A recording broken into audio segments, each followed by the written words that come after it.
El segundo problema que presenta el COGEP al momento de regular el contraexamen es el referido a las preguntas sugestivas. ¿Cuál es la particularidad de las preguntas sugestivas?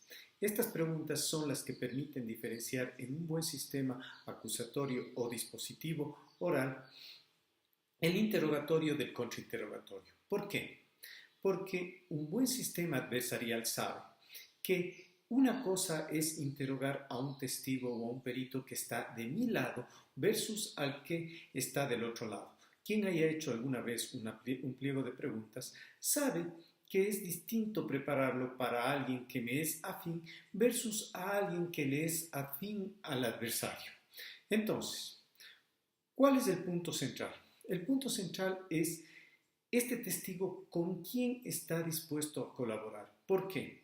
¿Cuál es el riesgo de las preguntas sugestivas? El riesgo de las preguntas sugestivas es que el testigo sea soplado por el abogado con el cual colabora.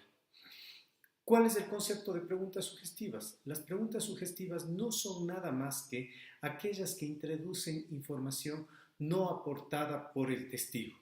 Lo hace el abogado. Entonces, el problema de legitimidad que trae es que para hacer una información realmente de calidad, la fuente debe ser la fuente directa. Esto es, quien vio y quien presenció. No el abogado, que es aquel que simplemente de oídas escuchó lo que un testigo o un perito le dijeron. Ahora, esa es la razón de la ilegitimidad. Por eso es que se entiende perfectamente la disposición del artículo 176 del COGEP. ¿Cuál es el problema? El problema es que debe haber una excepción. ¿Cuándo? Cuando estamos en el contraexamen.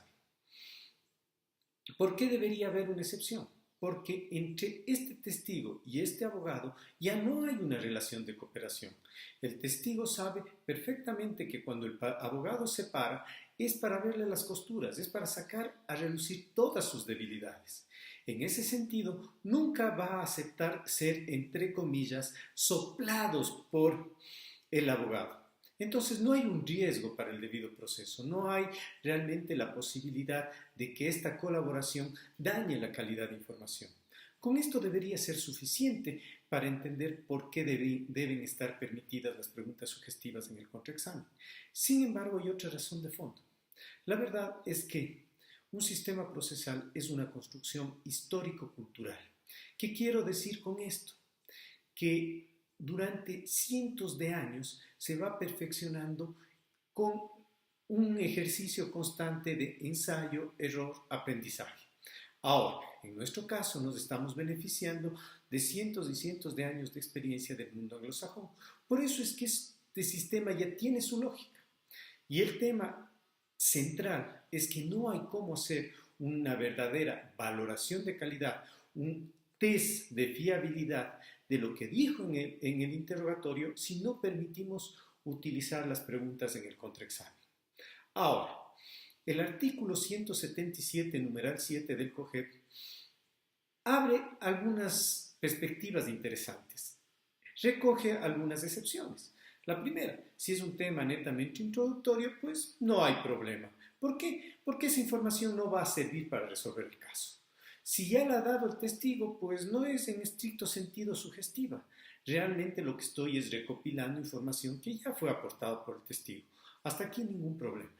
¿Cuál es el problema? Que debió haber una excepción concreta respecto al contraexamen y no la existe.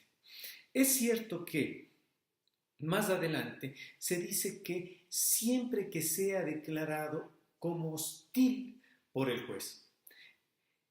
¿Cuál es el criterio de hostil? Justamente lo que acabamos de decir. Un testigo hostil para un abogado es el que juega desde la otra parte. Y ese debería ser el concepto. ¿Cuál es el problema? El problema está en que la ley pide que sea declarado. ¿Qué pasa si es que el testigo comienza a declarar con naturalidad sin ningún problema y el abogado no puede utilizar preguntas sugestivas? Ahí surge el gravísimo problema, porque no hay cómo realizar un contraexamen, un verdadero test de calidad, sin confrontar al testigo con sus debilidades. Ningún testigo va a arrinconarse por sí mismo. Ese es un problema esencial. La única manera de contrainterrogar es con preguntas sugestivas. De hecho, lo que les estoy diciendo se verifica justamente en el mismo artículo 177 del COGEP. Luego de un instante, la misma ley dice, por ejemplo, que yo sí puedo contrainterrogar con preguntas sugestivas cuando lo hago a mi pedido a la otra parte. Es lógico. No importa quién lo llame, puedo llamarlo yo. Pero la otra parte es mi oponente, es nuevamente hostil a mi posición. Entonces, ahí se ve que la lógica que estamos planteando en este video es coherente. Sin embargo, eso no quiere decir que no haya un problema. Al igual que otros problemas más en el tema de las objeciones, existe. Gracias a Dios, hay un artículo 170 que claramente establece el concepto. El concepto es violar el debido proceso. Y esto es lo que se le pide a los jueces, que aprendan a analizar este tema. Porque si no lo hacen, ya veremos en otros videos más adelante que no solo nos quedamos sin contraexamen, que es tremendamente grave. De hecho, también nos quedamos sin peritajes.